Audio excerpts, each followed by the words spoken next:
حضور نبی پاک صلی اللہ علیہ وسلم نے تیسرا خط جس حکمران کے نام لکھا تھا وہ نجاشی شاہ حبشہ ہے۔ اور یاد رکھو، روم کے بادشاہوں کو ہرقل کہا جاتا ہے، جتنے بھی بادشاہ ہیں سب کا لقب ہرقل ہے۔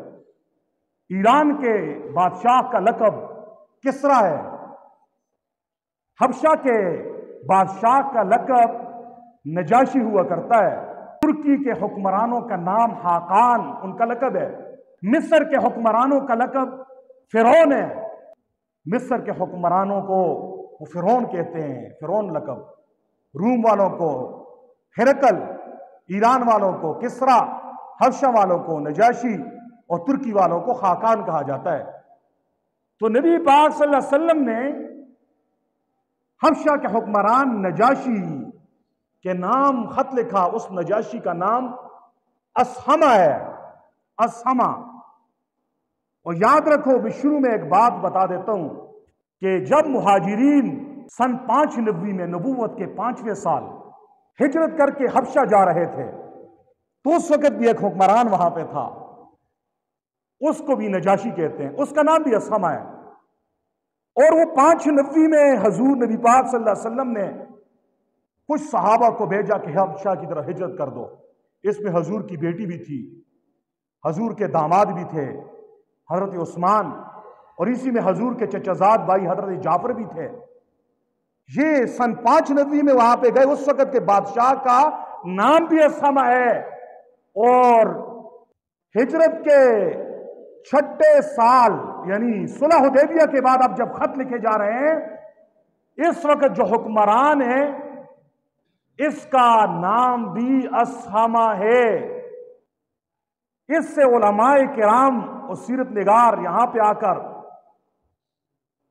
ایک معرکۃ الاعراب بحث چھیڑ لیتے ہیں کہ نجاشی شاہ حبشہ نے اسلام قبول کیا تھا یا نہیں کیا تھا۔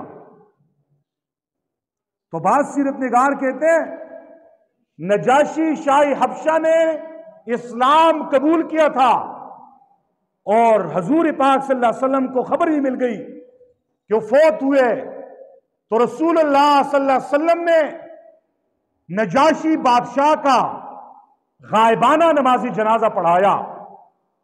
لہذا وہ کہتے ہیں کہ نجاشی بادشاہ جس کو حضور نے خط لکھا تھا اس نے اسلام قبول کیا ہے اور حضور نے غائبانہ نماز جنازہ پڑھایا ہے۔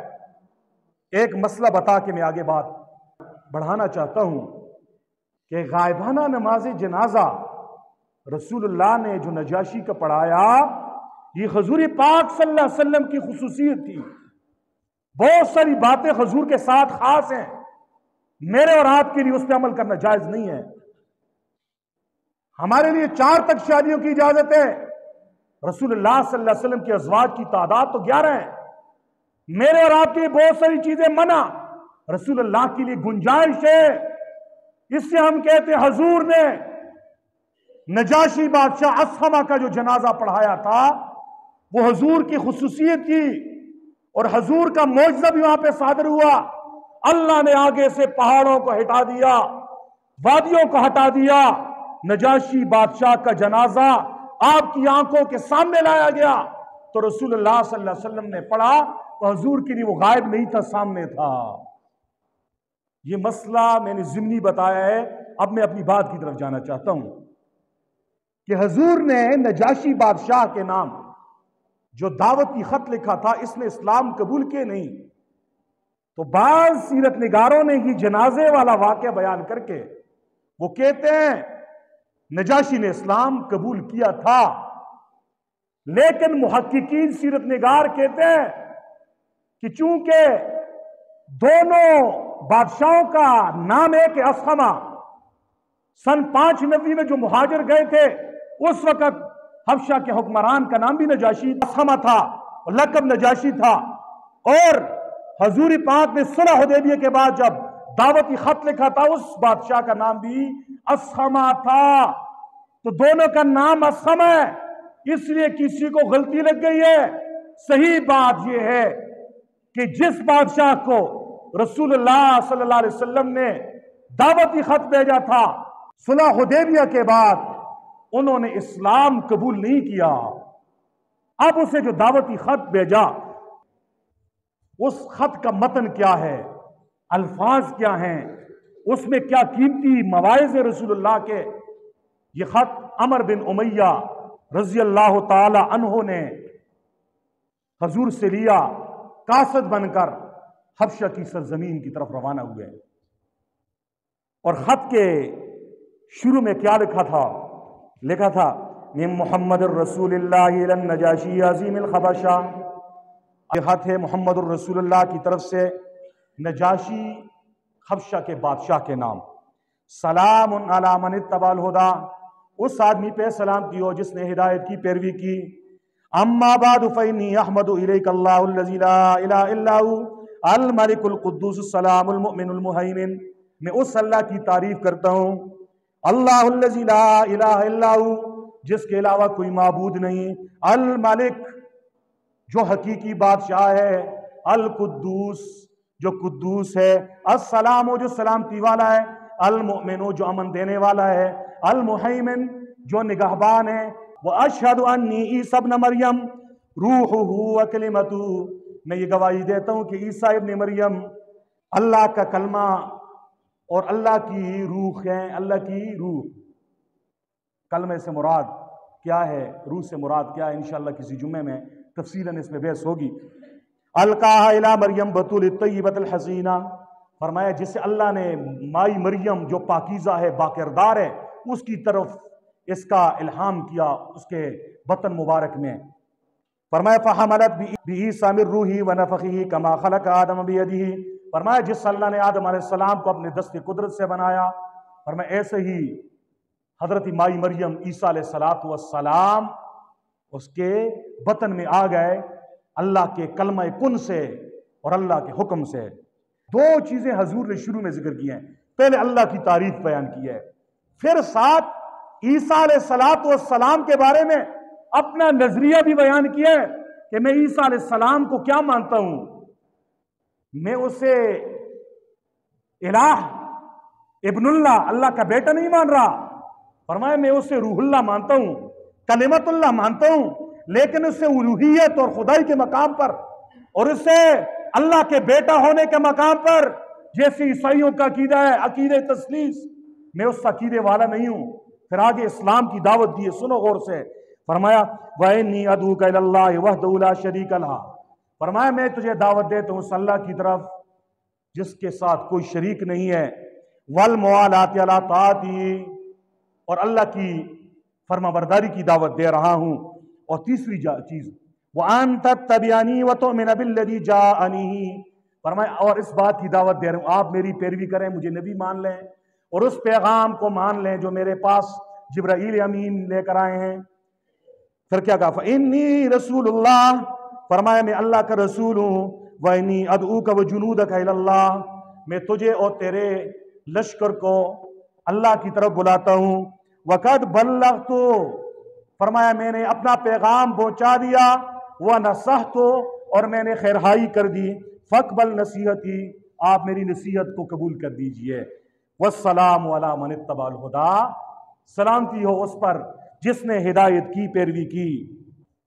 یہ خط نجاشی بادشاہ حبشہ کے پاس پہنچا، نجاشی نے اس خط کو لیا، بوسہ دیا، آنکھوں پہ ملا، پھر اس کو کھولا، حضور کو پھر اس نے اس کے بعد جوابی خط لکھا۔ جوابی خط کیا تھا؟ نجاشی نے کیا کلمات لکھا تھا؟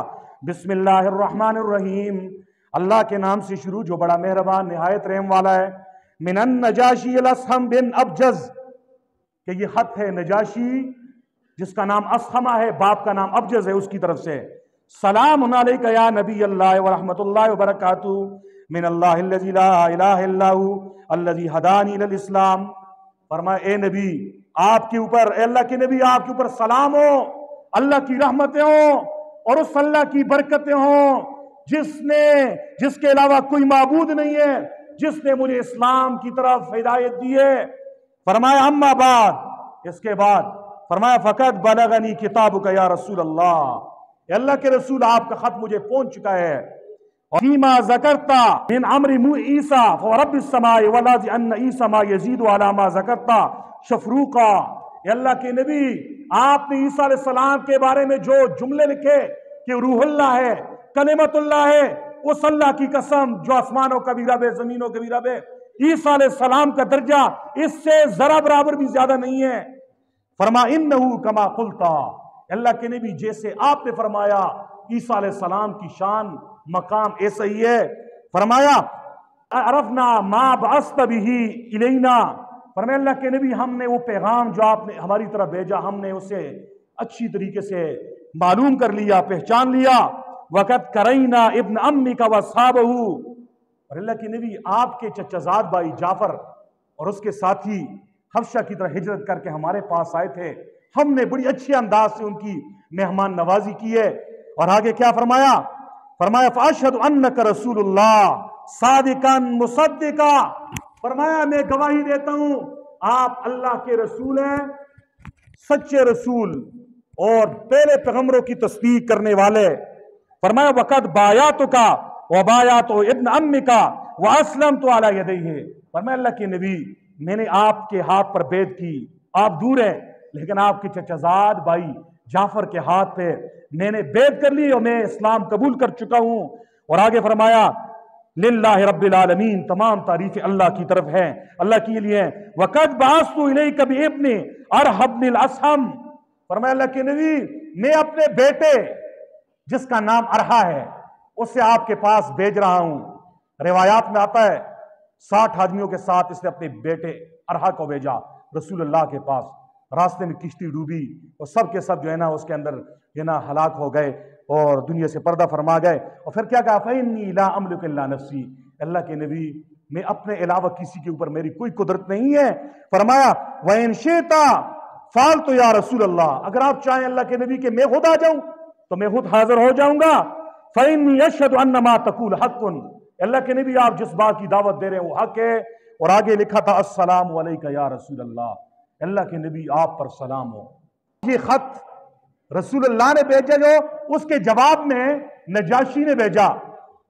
بہت سارے حضرات جب اس خط کا ترجمہ انہوں نے سنا ہوگا وہ کہیں گے کہ مولانا صاحب اس میں تو بندہ صریح الفاظ میں کہہ رہا ہے کہ میں اسلام لا چکا ہوں، میں بیعت کر چکا ہوں، آپ اللہ کے رسول ہیں، تو پھر آپ نے کیسے کہہ دیا کہ اس نجاشی نے اسلام قبول نہیں کیا؟